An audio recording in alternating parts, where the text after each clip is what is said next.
Hi friends, welcome back to our channel. ప్రభుత్వ గ్రామీణ assistant jobs అయితే రిక్రూట్మెంట్ అయితే చేస్తున్నారు. మనకి ఇంటర్ 12th పాస్ అయినా డిప్లొమా పాస్ అయినా యొక్క జాబ్స్కి అయితే అప్లై అయితే చేసుకోవచ్చు. మనకి మంత్లీ 50,000 వరకు అయితే శాలరీస్ అయితే తీసుకోవచ్చు అనమాట. ఏపీ తెలంగాణ ప్రతి ఒక్కరు అయితే అప్లై అయితే చేసుకోవచ్చు. ఫుల్ డీటెయిల్స్ అయితే వీడియోలో ఎక్స్ప్లెయిన్ చేశాను, చూసి అప్లై చేసుకోండి. అంతకంటే ముందుగా మీకు ఒక చిన్న రిక్వెస్ట్ అండి, వీడియో నచ్చినట్టయితే కంపల్సరీగా లైక్ చేయండి. అలాగే ఛానల్ సబ్స్క్రైబ్ చేసుకోకుంటే సబ్స్క్రైబ్ చేసుకోండి. ఒక చిన్న లైకే కదండి, చేసినట్లయితే నేను కూడా మరికొన్ని వీడియోస్ చేయడానికి నాకు కూడా ఎంకరేజ్మెంట్కి అయితే ఉంటుంది. అంటే ఈ యొక్క agriculture research ICAR Krishi Vigyan కేంద్రం నుంచి ఒక జాబ్స్ అయితే మనకి రిక్రూట్మెంట్ అయితే చేస్తున్నారు. ఈ యొక్క జాబ్కి సంబంధించి ఇండియన్ సిటిజన్స్ ప్రతి ఒక్కరు అయితే అప్లై అయితే చేసుకోవచ్చు. మనకి చాలా వరకు అయితే వేకెన్సీస్ ఉన్నాయి, కానీ మనం అప్లై చేసుకోదగిన పోస్టులు అయితే మనం చూసుకున్నాము. ఎక్స్పీరియన్స్ లేనటువంటి పోస్టులు. స్టెనోగ్రాఫర్ గ్రేడ్ 3 పోస్టులు వచ్చేసి మనకి లెవెల్ 4th ప్రకారం అయితే శాలరీస్ అయితే పే చేస్తారు. బేసిక్ పేనే మనకి 25,500 అయితే ఇవ్వడం జరుగుతుంది. అన్ని రకాల అలవెన్సెస్తో పాటు మనం 50,000 పైగానే మనము శాలరీస్ అయితే తీసుకోవచ్చు. ఇవన్నీ గవర్నమెంట్ జాబ్స్ అండి. ఎవరో కానీ ప్రైవేట్ జాబ్స్ అనుకుందండి, గవర్నమెంట్ జాబ్స్ కాబట్టి ఎవరు కానీ మిస్ చేసుకోకుండా ఒక జాబ్స్కి అయితే అప్లై అయితే చేసుకోండి. జనరల్ కేటగిరీలో ఉన్నాయి కాబట్టి ఒకటైతే వేకెన్సీస్ ఉంది కాబట్టి జనరల్ కేటగిరీలో ఉంది కాబట్టి ప్రతి ఒక్కరు అయితే అప్లై అయితే చేసుకోవచ్చు. ఈ యొక్క స్టెనోగ్రాఫర్ పోస్టులకు అప్లై చేసుకోవాలి అంటే మనకి ఎడ్యుకేషన్ క్వాలిఫికేషన్ వచ్చేసి 12th క్లాస్ పాస్ అయ్యి ఉండాలి. దాని ఈక్వలెంట్ క్వాలిఫికేషన్ ఉన్న ప్రతి ఒక్కరు అప్లై అయితే చేసుకోవచ్చు. 12th పాస్ అయినా, ఇంటర్మీడియట్ పాస్ అయినా, డిప్లొమా పాస్ అయినా ఈ యొక్క జాబ్స్కి అయితే అప్లై అయితే చేసుకోవచ్చు. అలాగే మనకి స్టెనోగ్రాఫర్కి సంబంధించి పోస్టులు కాబట్టి స్టెనోగ్రఫీ అయితే వచ్చి ఉండాలని చెప్పి అయితే మనకి ఇవ్వడం జరిగింది. నెక్స్ట్ వచ్చేసి ఒక సూపరింటెండెంట్ స్టాఫ్కి సంబంధించి మనకి SC కేటగిరీలో అయితే ఒకటైతే వేకెన్సీస్ ఉన్నాయి. లెవెల్ 1 ప్రకారం అయితే శాలరీస్ అయితే పే చేస్తారు. బేసిక్ పే 18,000 అయితే ఉంది. అన్ని రకాల అలవెన్సెస్తో పాటు మనకి 25,000 పైగానే మనం శాలరీస్ అయితే తీసుకోవచ్చు అనమాట. దీనికి మెట్రికులేషన్ అనేది ఇవ్వడం జరిగింది. అంటే 10th క్లాస్ అయితే పాస్ అయి ఉండాలి, లేదు అంటే ITI పాస్ అయినా ఈ యొక్క జాబ్స్కి అయితే అప్లై అయితే చేసుకోవచ్చు అనమాట. నెక్స్ట్ వచ్చేసి ప్రోగ్రామ్ అసిస్టెంట్ యొక్క ప్రోగ్రామ్ అసిస్టెంట్ పోస్టులకు వచ్చేసి లెవెల్ 6th ప్రకారం అయితే శాలరీస్ అయితే పే చేస్తారు. మనకి జనరల్ కేటగిరీలో వేకెన్సీస్ ఉన్నాయి కాబట్టి ప్రతి ఒక్కరు అప్లై అయితే చేసుకోవచ్చు అనమాట. దీంట్లో వచ్చేసి ఎడ్యుకేషన్ క్వాలిఫికేషన్ వచ్చేసి మనకి అగ్రికల్చర్లో కానీ హార్టికల్చర్లో కానీ మనం బ్యాచిలర్ డిగ్రీ అయితే చేసినట్లయితే ఈ యొక్క జాబ్స్కి అయితే అప్లై అయితే చేసుకోవచ్చు అనమాట. నెక్స్ట్ ప్రోగ్రామింగ్ అసిస్టెంట్ ల్యాబ్ టెక్నీషియన్కి సంబంధించి విభాగంలో మనకి వేకెన్సీస్ అయితే ఇవ్వడం జరిగింది. జనరల్ కేటగిరీలో ఉన్నాయి కాబట్టి ప్రతి ఒక్కరు అయితే అప్లై అయితే చేసుకోవచ్చు.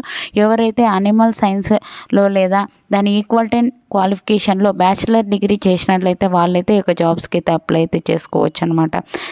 సీనియర్ సైంటిస్ట్ అండ్ హెడ్కి సంబంధించి దీనికైతే మనకి లెవెల్ 13th ప్రకారం అయితే శాలరీస్ అయితే పే చేస్తారు. జనరల్ కేటగిరీలో అయితే ఒకటైతే వేకెన్సీస్ ఉంది. దీనికి ఎక్స్పీరియన్స్ అడిగారు ఫ్రెండ్స్. దీనికి ఎక్స్పీరియన్స్ ఉంటే వాటికి అయితే అప్లై అయితే చేసుకోండి. దీని గురించి అయితే ఎక్స్ప్లెయిన్ అయితే చేయడం లేదు. మీకు ఎక్స్పీరియన్స్ ఉన్నట్లయితే ఒక పోస్టులకు అయితే అప్లై అయితే చేసుకోండి. ఒక పోస్టులకు సంబంధించి మనము ఆఫ్లైన్ విధానం ద్వారా అయితే అప్లై అయితే చేసుకోవాల్సి ఉంటుంది. ఎలాంటి ఆన్లైన్ లేదు, ఆఫ్లైన్ విధానం ద్వారా అయితే అప్లై అయితే చేసుకోవాల్సి అయితే ఉంటుంది.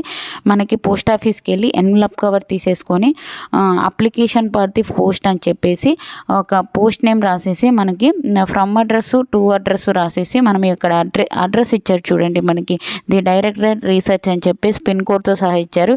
ఈ యొక్క అడ్రస్కి అయితే మనం పంపించవలసి అయితే ఉంటుంది పోస్ట్ ద్వారా. ఎప్పుడు లోపల పంపించాలి అంటే January 17th 5 PM లోపల అయితే ఒక జాబ్స్కి అయితే మనము పంపించవలసి అయితే ఉంటుంది ఎన్వలప్ కవర్లో పెట్టేసి. ఓకేనా. ఏ యొక్క డాక్యుమెంట్స్ని అటాచ్ చేయాలి అంటే మనకి ఎడ్యుకేషన్ క్వాలిఫికేషన్ సంబంధించిన సర్టిఫికేట్స్, మీకు ఎక్స్పీరియన్స్ ఉంటే ఎక్స్పీరియన్స్ పోస్టులు ఉంటున్నాయి కదా, ఒక ఎక్స్పీరియన్స్ ఉంటే ఎక్స్పీరియన్స్, అలాగే క్యాస్ట్ సర్టిఫికేటు, ఈ యొక్క డేట్ ఆఫ్ బర్త్ సర్టిఫికేటు అన్నీ అటాచ్ చేసేసి మనము ఈ యొక్క ఎన్వలప్ కవర్లో పెట్టేసి మనము ఈ యొక్క డేట్ లోపలైతే పంపించవలసి అయితే ఉంటుంది. ఓకేనా. ఈ యొక్క పోస్టులకు సంబంధించి మనము అప్లై చేసుకోవాలి అంటే మనకి ఏజ్ లిమిట్ అయితే ఉండాలి కదండి, దానికి సంబంధించి డీటెయిల్స్ అయితే ఇవ్వడం జరిగింది. పోస్టుల బట్టి అయితే మనకి ఏజ్ లిమిట్ అయితే ఇవ్వడం జరిగింది. మనకి ఈ యొక్క సీనియర్ సైంటిస్ట్ పోస్టులకు వచ్చేసి 18 నుంచి 47 years వరకు ఉన్న ప్రతి ఒక్కరు అప్లై అయితే చేసుకోవచ్చు.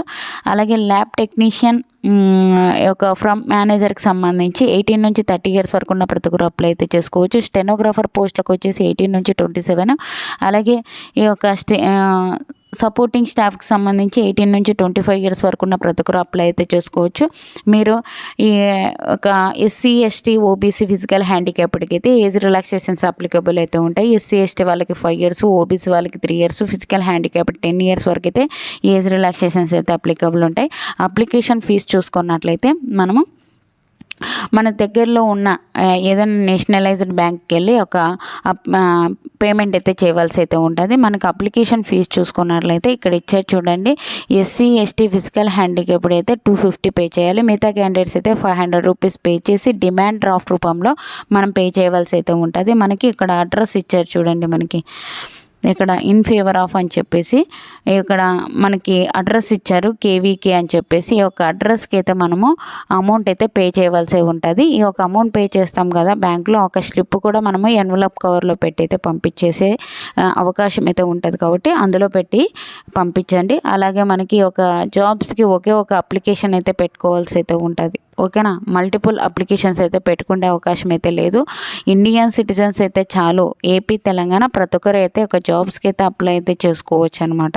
ఓకేనా, మనకి ఇక్కడే ఇచ్చారు చూడండి, ఇండియన్ సిటిజన్స్ అయితే చాలు, ఏ రాష్ట్రానికి చెందిన వాళ్ళైనా ఒక జాబ్స్కి అయితే అప్లై అయితే చేసుకోవచ్చు. కాబట్టి ప్రతి ఒక్కరు అయితే అప్లై అయితే చేసుకోండి. ఎవరైనా మిస్ చేసుకోకండి. మీకు ఏమైనా డౌట్స్ ఉంటే కామెంట్ సెక్షన్లో కామెంట్ చేయండి. మనకి సెలక్షన్ ఎలా చేస్తారు అంటే మనకి ఎటువంటి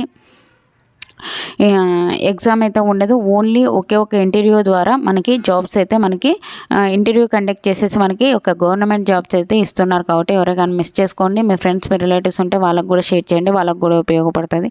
ఓకేనా, ఈ వీడియో నచ్చినట్లయితే కంపల్సరీగా లైక్ చేసి ఛానల్ సబ్స్క్రైబ్ చేసుకోండి. అలాగే మీ ఫ్రెండ్స్కి కూడా షేర్ చేయండి. Thank you for watching. Have a nice day.